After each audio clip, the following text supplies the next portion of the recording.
Bab 588. Kamu benar-benar bodoh. Bocah putih kecil. Dalam kehampaan, Star-Lord memandang bocah putih kecil itu dan sedikit mengernyit, apa ini? Richard Tang juga memiliki sedikit keraguan di matanya. Apa ini? Di bawah, Kadendi dan Ayu juga melihat bocah putih kecil itu. Tubuh si kecil itu ilusi, dan jelas, ini bukan tubuh utama. Di mata semua orang, bocah putih kecil itu menggosok matanya, seolah-olah dia baru saja bangun. Tiba-tiba, dia melihat ke udara. Di udara, petir dewa 3 warna telah datang ke kepalanya. Petir dewa yang sakti membuat seluruh langit menjadi ilusi. Melihat petir dewa, si kecil berkedip, dan saat berikutnya, dia berbalik dan berlari. Lari. Semua membatu. Dia kabur begitu saja. Ekspresi Kadendi dan Ayu membeku.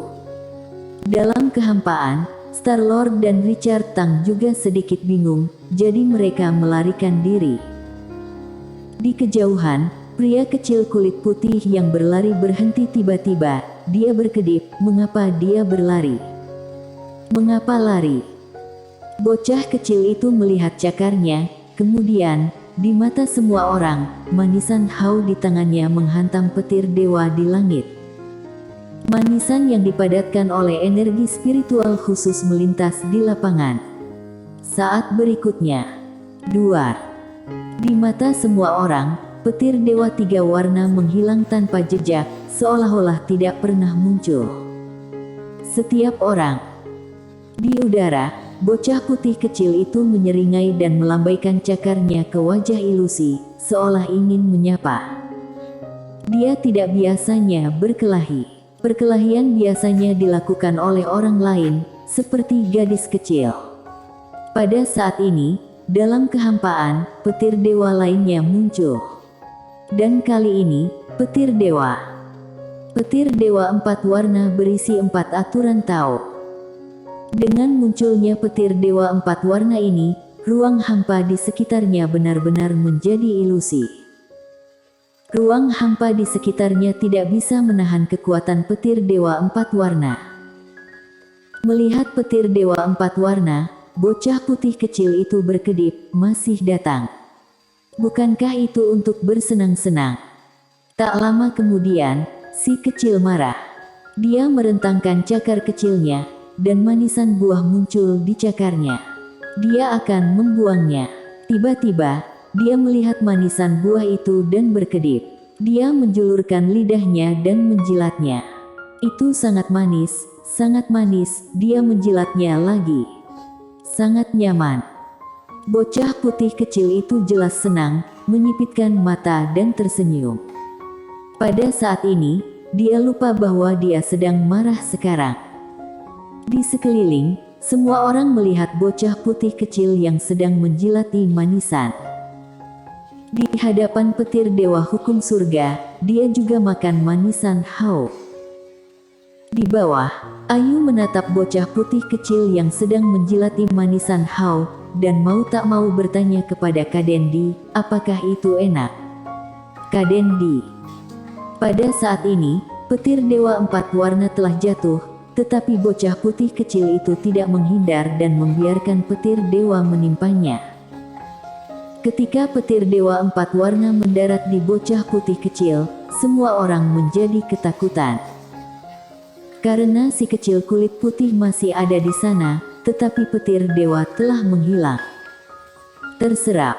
Dalam kehampaan, ekspresi Star-Lord menjadi sangat serius. Richard Tang sama. Menyerap petir dewa. Bagaimana itu bisa terjadi? Di udara, tubuh bocah putih kecil itu tiba-tiba bergetar, dan segera, dia menghembuskan napas berat, beberapa kilatan petir keluar dari mulutnya.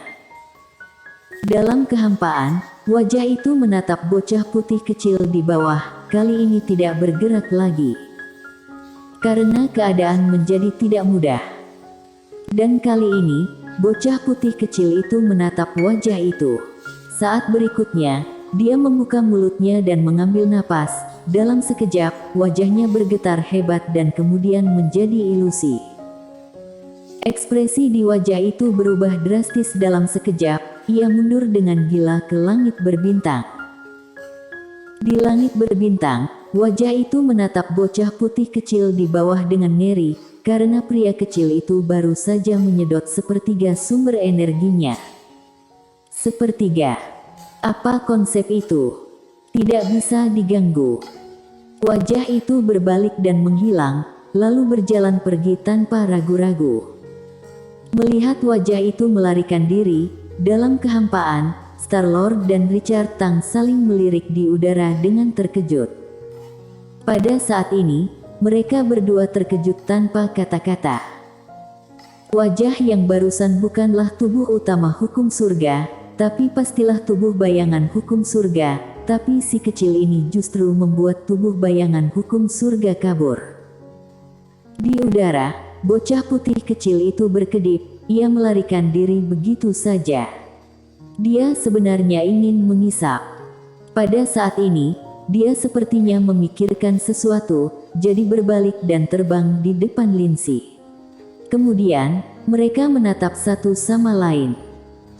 Pada saat ini, bocah putih kecil itu menyerahkan permen haus kepada Lindsay, dan Lily mengambil manisan haus, kemudian menunjuk ke daun setengah mati di tanah tidak jauh dari Mileye.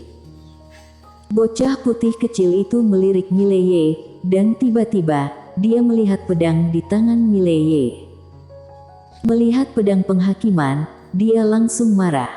Di bawah mata heran Ayu dan Kadendi, dia terbang ke Mileye, menamparkan pedang dengan satu kaki, kemudian gemetar hebat dan membuat suara rendah yang sepertinya menjadi sedikit menyakitkan. Dengan cara ini, bocah putih kecil itu memukul pedang selama 1/4 jam penuh. Dalam prosesnya, pedang arogan itu tidak berani melawan sama sekali, dan hanya bisa mengeluarkan suara pedang bernada rendah, seolah-olah memohon belas kasihan. Ayu dan Kaden saling memandang, mereka tidak tahu mengapa bocah putih kecil itu memukul pedang, tapi mereka tidak berani mengatakannya, apalagi bertanya. Namun, pedang itu memang sedikit sengsara hari itu. Dia tidak berani melarikan diri, jadi dia hanya bisa membiarkan bocah putih kecil itu memukulinya. Setelah beberapa saat, setelah bocah putih kecil itu berhenti, dia memelototi pedang itu lagi, kemudian cakar kecil itu dengan cepat melambai. Siapa yang tahu apa yang dia bicarakan? Tidak ada yang tahu. Tidak ada yang berani bertanya. Pada saat ini, bocah putih kecil itu meraih pedang itu dan melemparkannya ke samping, lalu dia melihat Mileye yang tergeletak di tanah. Dia berkedip, dan kemudian mendekati Mileye. Dia melihat dengan hati-hati, lalu mencubit kedua telinga Mileye, dan kemudian dengan lembut mencubit hidung dan wajah Mileye, merasa penasaran. Ayu. Sekitar 1/4 jam kemudian, si kecil menepuk perut Mileye dengan ringan, lalu mendengarkan. Wajah Ayu penuh dengan garis hitam, apakah dia mendengarkan pria ini hamil? Kadendi. Pada saat ini, cakar kecil si kecil melambai dengan lembut ke arah Mileye. Dalam sekejap, aliran energi ungu mengalir ke tubuh Mileye. Dalam sekejap, luka di sekitar tubuh Mileye segera pulih dengan kecepatan yang terlihat oleh mata telanjang. Melihat adegan ini, ekspresi Ayu dan Kadendi berubah. Dalam kehampaan, di seberang Star-Lord, Richard Tang berkata sambil tersenyum, "Star-Lord, jika kamu tidak mengambil tindakan sekarang, itu akan terlambat." Mengambil tindakan. Star-Lord menatap Richard Tang dengan dingin, lalu berbalik dan pergi dengan master dari aliansi Ordo. Dia secara alami tidak bodoh. Sekarang bocah kecil itu ada di sana, ambil tindakan. Apa mau cari mati? Richard Tang melirik Mileye di bawah, dia tahu, Mileye harus dievaluasi ulang. Apakah itu aliansi Ordo atau kelantang mereka? mereka semua perlu mengevaluasi kembali Mileye. Segera, Richard Tang juga pergi. Di bawah, Mileye terbaring di lubang yang dalam, tetapi pada saat ini, tubuhnya pulih dengan kecepatan yang menakjubkan. Tidak hanya tubuhnya, tetapi bahkan jiwanya pulih. Kecepatan pemulihan ini mengejutkan Kadendi dan Ayu di sampingnya. Secara bertahap, kesadaran ilahi Mileye pulih, dan pada saat ini, bocah putih kecil itu tiba-tiba terbang ke menara penjara alam. Di menara, bocah putih kecil itu melihat sekeliling, dan akhirnya, dia sampai di puncak menara. Ketika dia melihat salah satu pedang, dia menyeringai, dan kemudian melambaikan cakarnya, seolah-olah untuk menyapa. Di puncak menara, pedang itu sedikit bergetar dan merespon. Bocah putih kecil itu menyeringai, lalu berbalik dan melarikan diri dari menara penjara alam. Dia datang ke Lindsay, kemudian melambaikan cakar kecilnya, udara ungu murni tiba-tiba mengalir ke Lindsay. Seketika, tubuh Lindsay kembali normal, tidak hanya itu, energi ungu murni masih mengubah fisiknya. Pada saat ini, Kadendi tiba-tiba berkata, "Kalau begitu, bisakah kamu memberiku beberapa?" Ketika dia melihat bocah putih kecil ini, dia tahu bahwa ini mungkin kesempatan terbesar dalam hidupnya. Dia bahkan tidak tahu mengapa dia merasa seperti ini. Dia hanya tahu bahwa pada saat ini, tidak ada yang penting dengan harga diri, dia harus memintanya. Si putih memandang Kadendi, dia berkedip. Pada saat ini, Kadendi mengeluarkan permen dan menyerahkannya padanya.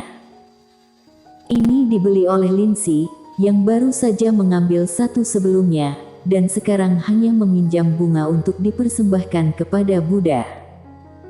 Melihat manisan Hao, mata bocah putih kecil itu tiba-tiba menyala. Dia mengambil manisan Hao dan menjilatnya dengan ringan. Wajah kecilnya yang bulat penuh dengan ekspresi bahagia. Setelah beberapa saat, dia tiba-tiba melihat ke arah Kadendi. Dia berpikir sejenak, kemudian kaki kecilnya melambai dengan lembut ke arah Kadendi. Dalam sekejap, aura energi spiritual mengalir langsung ke tubuh Kadendi. Tubuh Kadendi bergetar untuk sementara waktu. Pada saat yang sama, darah di tubuhnya mulai mendidih perlahan. Kadendi sangat gembira, dengan cepat menatap bocah putih kecil itu, lalu berkata dengan penuh semangat, "Terima kasih." Setelah selesai berbicara, dia berbalik dan kembali ke menara penjara alam. Pada saat ini, bocah putih kecil itu tiba-tiba bergerak. Di kota Senwu yang jauh, di Sekte Pedang, di suatu tempat di bawah tanah, sebuah kotak hitam kecil tiba-tiba naik ke langit. Saat berikutnya, kotak kecil ini muncul tepat di depan dia. Bocah putih kecil itu menyerahkan kotak itu kepada Lindsay, lalu menyeringai, dan kemudian tubuhnya berangsur-angsur menjadi tidak nyata. Lindsay buru-buru berkata, "Apakah kamu akan pergi?" Bocah putih kecil itu mengangguk, dan di cakarnya, dia memegang permen. Lindsay menatap bocah putih kecil itu, "Apakah kamu masih akan muncul?" Bocah putih kecil itu mengayunkan cakarnya dengan cepat, melambai dengan sangat cepat, seolah mengungkapkan sesuatu. Perlahan-lahan, bocah putih kecil itu menghilang. Di udara, hanya manisan yang tersisa. Melihat bocah putih kecil itu menghilang, ekspresi Lindsay meredup dan dia sedikit tersesat. Pada saat ini, Ayu bertanya, apa yang baru saja dia katakan. Lindsay menatap Ayu dan berkata dengan lembut, dia bilang dia berada di tempat yang sangat jauh. Jauh. Ayu melihat ke ujung langit. Alam semesta yang luas sangat besar. Bahkan alam semesta 4 dimensi ini tidak terbatas. Lucunya, banyak orang bahkan tidak mengerti dimensi keempat, tapi mencoba mencari tahu dimensi kelima. Konyol, bahkan lebih menyedihkan. Ayu menarik kembali pikirannya, kemudian menatap Mileye di tanah. Pada saat ini, cedera di tubuh Mileye telah pulih 70% hingga 80%. Mileye berdiri, dia menatap Lindsay. Lindsay, siapa si kecil tadi? Lindsay menundukkan kepalanya sedikit, temanku. Teman. Mileye tersenyum sedikit dan tidak bertanya lagi. Dia berjalan ke arah Lindsay dan berkata dengan lembut, bagaimana keadaan tubuhmu sekarang? Sebelum Lindsay bisa menjawab, Ayu tiba-tiba berkata, tubuhnya sekarang lebih baik daripada saat dia berada di puncaknya. Mileye menatap Ayu dan Ayu berkata dengan lembut, jika aku memberinya permen tadi, tubuhku juga bisa pulih. Berbicara tentang ini, dia tiba-tiba mengeluarkan cermin dan melihat orang di cermin, wajahnya tanpa ekspresi, kamu sangat bodoh. Setelah itu, cermin itu pecah. Mileye bersambung.